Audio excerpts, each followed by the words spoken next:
bit muggy this morning, so I'm going to take a little stroll down near the farmhouse and then come on back up. Good to see you. I'm really glad that you're here. I want to welcome you to our YouTube edition of Questions About Heaven. I downloaded a podcast this morning on questions about heaven, and that will be available. Miss Andrea and the editing team will have that ready. Let's see, probably in about 3 hours or so. So I want to thank you. This is Upcountry, South Carolina. It is a beautiful, beautiful day, but it is very, very overcast and very muggy.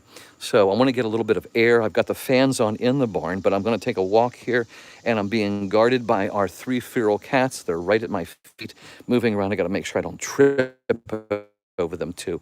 They haven't really got it down that if I step on them, it's going to hurt. So I have to be really careful. We've got Jan from Pittsburgh. Good to see you. Glad that you are here, and welcome to Upcountry, South Carolina. Who else do we have here? We've got Trisha. Thank you so much. And there's Miss Virginia once again here. I'm going to move up on the porch here and kind of walk around here. Here's one of our kittens there.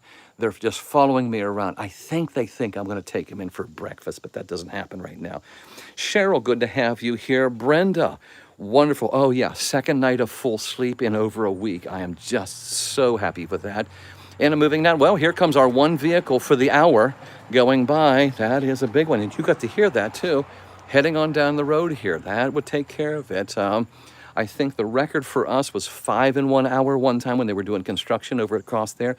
Right behind me here on the porch, you see the wonderful farm that is across the road. Our dear friends over there have right over my shoulder, you see the horse arena that they just put in, and it is very, very quiet here today.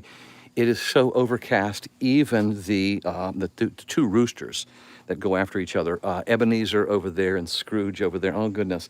All the cats are coming down here. Look, they're lining up right here. And there's one. They're waiting for me. It's too weird. It's like they're stalking me too. But they're actually, they're great mousers too. The Ebenezer and Scrooge usually are going crazy at this time, but it's just so overcast here. Very muggy, very, very humid right now. But real nice time. Good to see you. Let's take a look here. Faith, yes, I am so happy. Thank you so much. It's hard to believe that on Sunday that I was absolutely on my back having to study holding books over my head because I couldn't move around.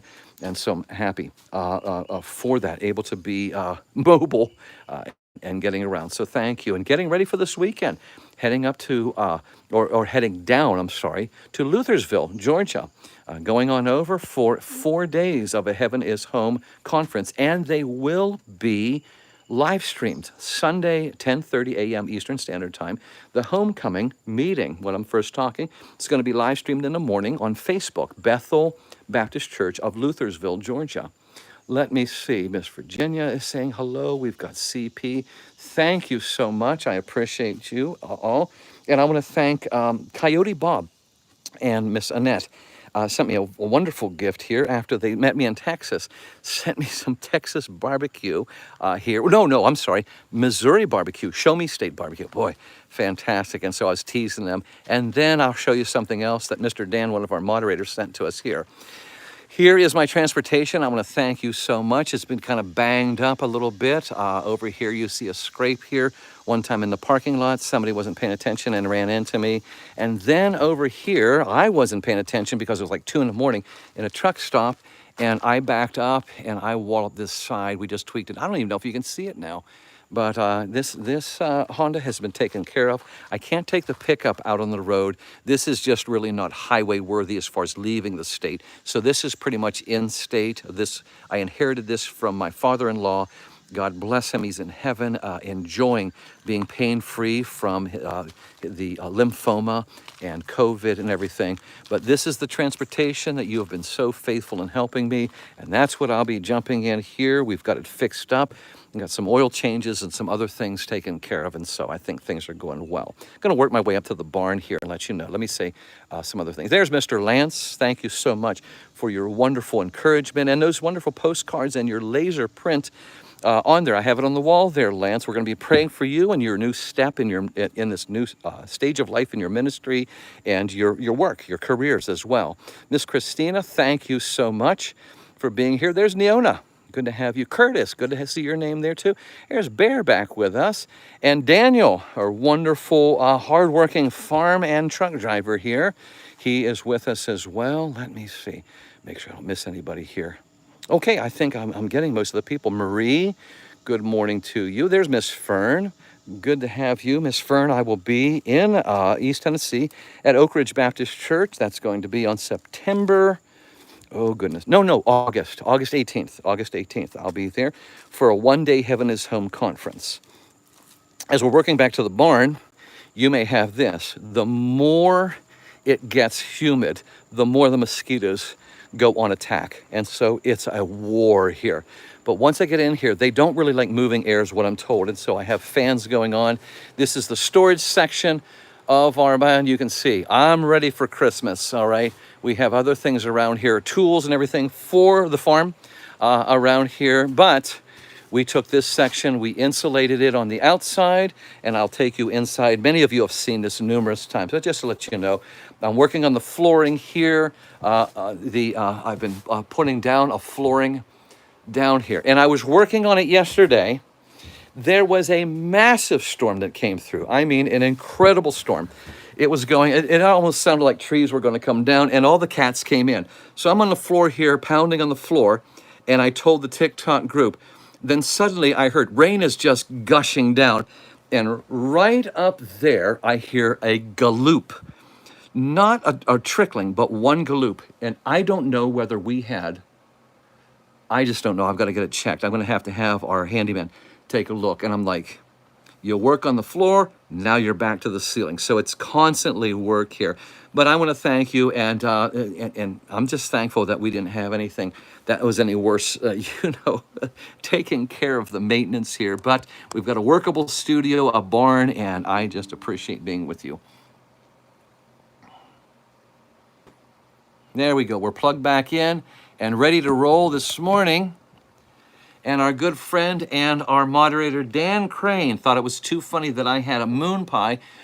Miss Andrea and her husband gave me a MoonPie mug and a sign here before they left to go back west here. And then Dan had taken a look, and I got a little note yesterday morning and said, hey, look, if you've got a MoonPie sign, you got to have an RC. In the Deep South, if you're having a MoonPie, you're going to buy an RC, and you're going to mix those and get a sugar high like you can't believe. Thank you, Dan, for that sign. It's wonderful. I appreciate that, too. Good to see everybody here. We're going to be talking about the glimpses of God, handfuls of heaven. And as we go through, if you have a question, you go ahead and poke that on in there, and I'll go to them. If you're new here, you will notice, and I want other people to remind them, if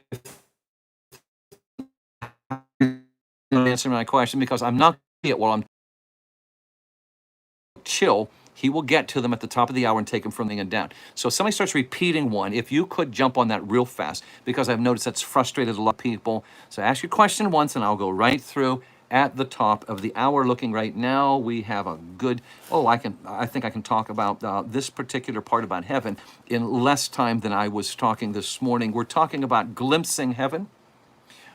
What does the Bible say about in scriptures of people with their feet on the earth and seeing into heaven? Does the Bible talk about that? Does heaven open where people see this? I mean, so I can get an idea of what heaven's going to be like.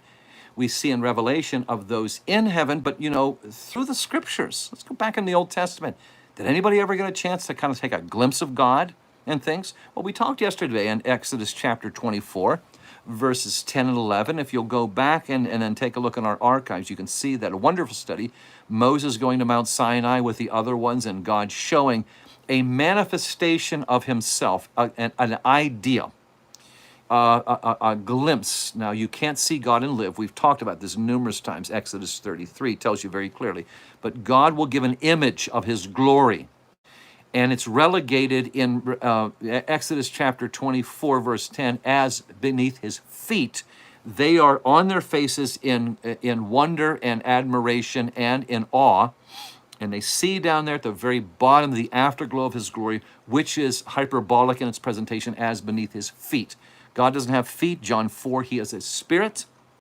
And when we see the magnificent sovereign God giving this, they are absolutely stunned. It says beneath his feet, there's a sapphire tiling, a sapphire floor.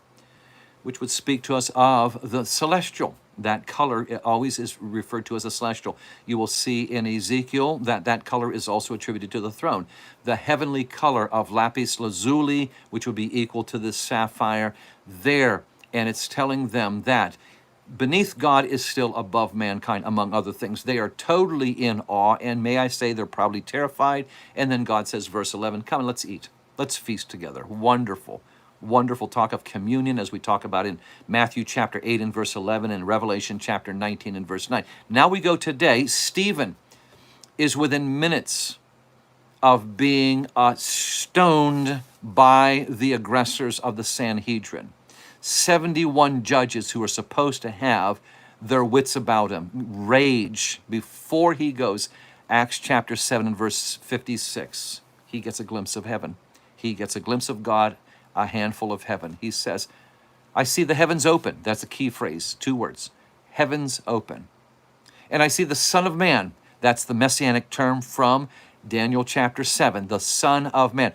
No evangelist, no other disciple ever uses that term of Jesus. Stephen here does. He uses the term Son of Man, which is known by the Sanhedrin. He is talking about, I see the Messiah standing there next to God, waiting for me, the heavens open. And of course, then their rage will only be satisfied with looking at his broken body, bleeding from the stoning. But the last thing he says is, Lord Jesus, receive my spirit. And he moves on into heaven. He saw a glimpse of glory, which gave him boldness. We saw in Exodus 24, there, it gave them a glimpse of his magnificence and also his communication or his relationship. And this one tells his boldness. I see you. I see where my next step's going. All right? You don't see him apologizing or cowering under this. Stoning is a methodical, it's a drawn out. You don't die right away in this. Now, there was a method of stoning there. And yes, this could happen, but this was in a rage. This was in a rage, and it wasn't put in the orderliness that we see in history there. They did this as a mob action, so it took time for him to die in that. We go heavens open. We talked about this in Acts chapter 10. Peter sees the heavens open, and God, through that wonderful vision, gives him the direction, and now you're to reach the whole world. It's not just for the Jews only. It's opened up for everybody. As Galatians says, we're all together as one, as believers, no difference between Jew and Gentile. We